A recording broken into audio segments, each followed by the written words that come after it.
Sevgili izleyiciler, 2020-2021 sezonunu Romanya Parlamentosu'nda gerçekleştirdiğimiz bir programla açıyoruz. Romanya Parlamentosu, Romanya-Türkiye Dostluk Grubu Başkanı Sayın Georgescu Nikolay Bey konuğumuz olacak.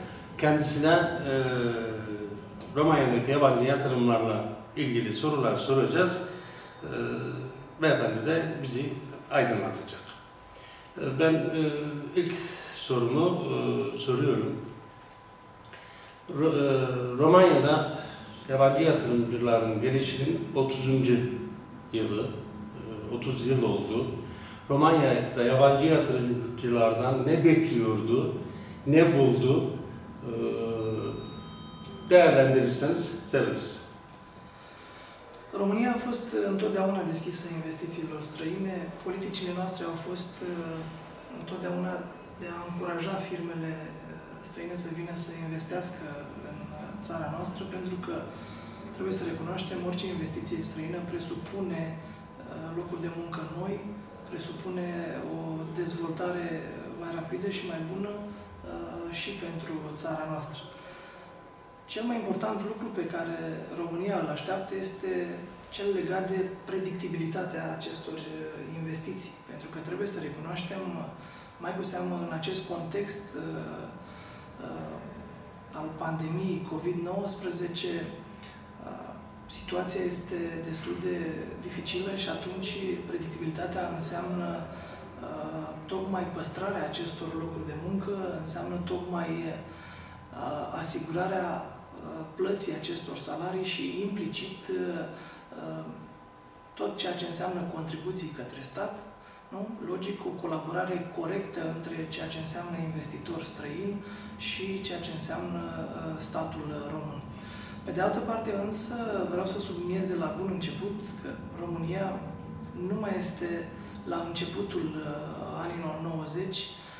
România are un statut foarte bine definit în acest moment. Discutăm de România ca membră a Uniunii Europene și a NATO și asta înseamnă că relațiile pe care România le are cu investitorii străini sunt întotdeauna relații de pe picior de egalitate. Majoritatea investitorilor turci din România au demonstrat seriozitate și au venit aici cu un aport extrem de important, atât pentru comunitățile locale, cât și pentru PIB-ul României, PIB-ul național. N-aș vrea să intru în foarte multe detalii, aș vrea doar să amintesc de investiții majore, cum ar fi cele de la Arctic Găiești, cum ar fi investițiile din sectorul auto, acolo unde investițiile turcești sunt destul de consistente și mă refer aici la ceea ce înseamnă colaborările cu Dacia și cu Ford. Desigur, avem în ultima perioadă investiții turcești, dacă putem să le spunem așa, destul de importante în ceea ce înseamnă transportul în comun. Am văzut de curând faptul că firme din Turcia au câștigat licitații pentru a asigura în București, de exemplu, transportul în comun. Asta înseamnă că acele firme s-au încadrat în exigențele caietelor de sarcini și că investitorii turci au ridicat ștacheta și reușesc să se adreseze unui segment destul de înalt al industriei și economiei românești. Pe de altă parte însă privesc și cu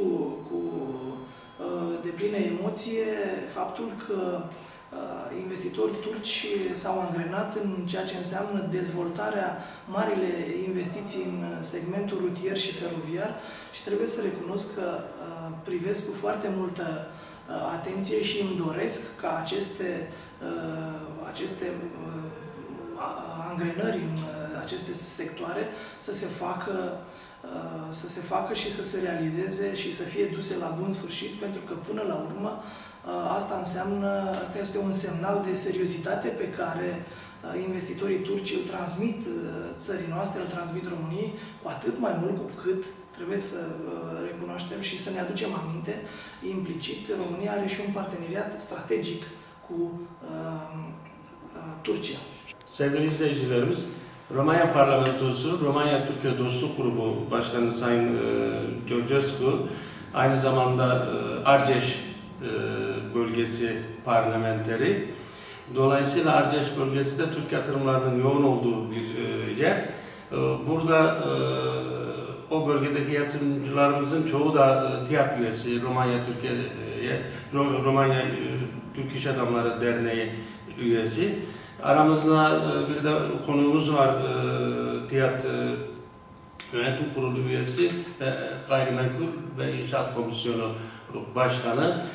Biz Ercan Çölmekçi Bey, biz Ercan Bey'den rica edelim, Argeșli parlamenterimize Argeș bölgesindeki Türk yatırımlarıyla ilgili bir soru da o sorsun. Domnul președinte, ce am observat, multe investițiile Turciei în zona dumneavoastră, unde sunteți deputat.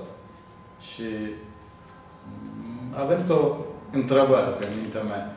Are legătură ceva cu că sunteți președinte la Camera Deputaților între prieteni? De asta vine o investiție Turciei la zona dumneavoastră? Da. Are legătură? Eu sper să aibă legătură. Eu sunt destul de curând, din 2018, președinte al grupului de prietenie interparlamentar România-Turcia.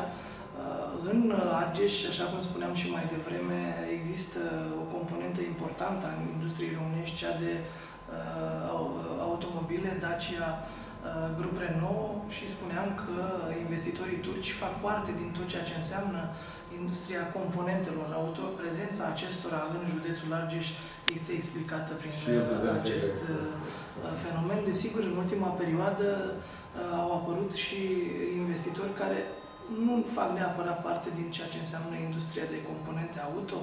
Avem exemplul de curând de Ildiz Integre, care acționează în domeniul de producție mobilier. Da, eu am încercat, prin colaborarea pe care am avut-o cu TİAD-ul, o colaborare, am spus eu, foarte bună. Am avut întâlniri destul de dese cu președintele, domnul Guven, cu dumneavoastră, de asemenea, domnule Ercan Ciomerli. Am încercat prin aceste întâlniri să facem în așa fel încât barierele de orice natură care ar putea exista între un investitor, posibil investitor turc și, eu știu, poate administrația și birocrația din țara noastră și, în special, în acest context, în județul Argeș, să dispară.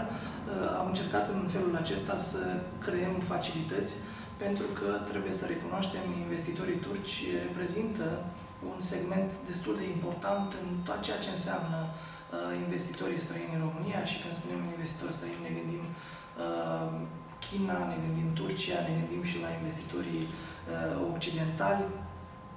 De 30 de ani sunteți prezenți aici, cu rezultate foarte bune. Contribuția în PIB-ul românesc este una semnificativă.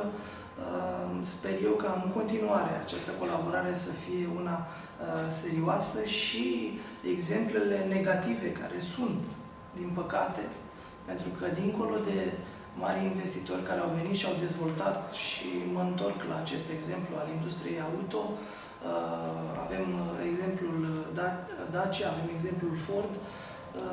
Din păcate avem și un exemplu negativ, tot din județul Argeș, este vorba de fabrica de automobile Aro, care a fost preluată de investitori străini și care au aplicat, să-i spunem așa, cu ghilimele de rigoare, rețeta datului la fier vechi.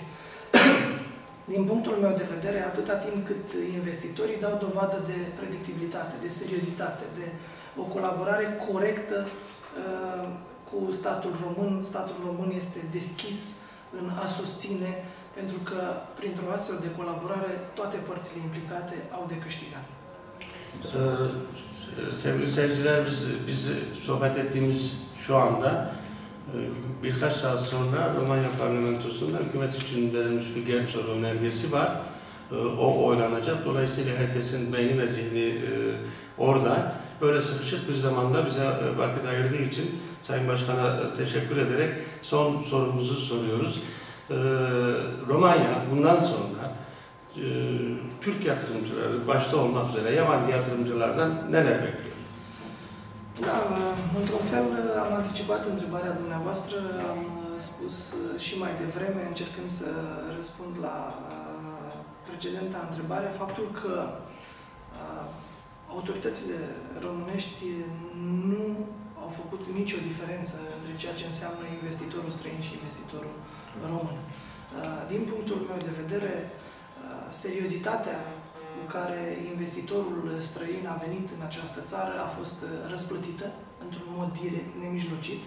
Practic, dacă ai venit cu bune intenții și, repet, avem exemplul tuturor companiilor care au activat în segmentul auto, care până la urmă, livrând componente auto, atât către Dacia, cât și către Ford, de exemplu, practic vând și se fac cunoscute în întreaga lume.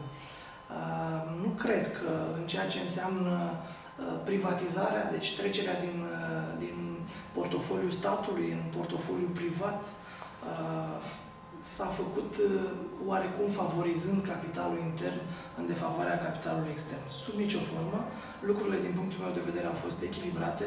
Sper ca în continuare să fie echilibrate.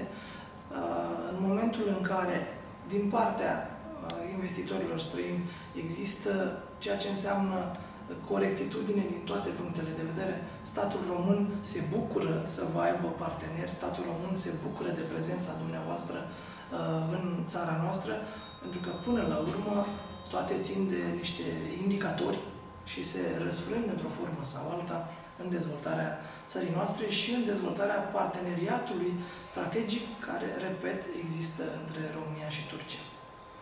Sayın Başkan'a son olarak söylemek istedikleri, ilave etmek istedikleri varsa onları soruyoruz. Bununla beraber bir de özelleştirme ile ilgili düşüncelerini de birkaç cümleyle aktarırsa seviniriz. Eu vreau să vă mulțumesc în primul rând pentru amabilitatea și disponibilitatea noastră de a veni în Palatul Parlamentului României, să vă mulțumesc, domnule Yilmaz, să mulțumesc ziarului Balcan pentru, până la urmă, modalitatea corectă și bună prin care încercați să promovați relațiile care se stabilesc între investitorii turci aflați în țara noastră. Pot să vă asigur pe această cale de întreaga disponibilitate personală, în calitate de președinte al grupului de prietenie România-Turcia, cât și de întreaga disponibilitate a tuturor instituțiilor românești în a continua colaborarea bună și a avea de acum încolo doar exemple pozitive, exemple bune, de bună practică în ceea ce înseamnă relațiile economice, în primul rând, și, nu în ultimul rând, relațiile politice dintre România și Turcia. Teşekkür ediyoruz. Teşekkür ederim. Bir başka programda görüşmek üzere. Hoşça kalın diyoruz.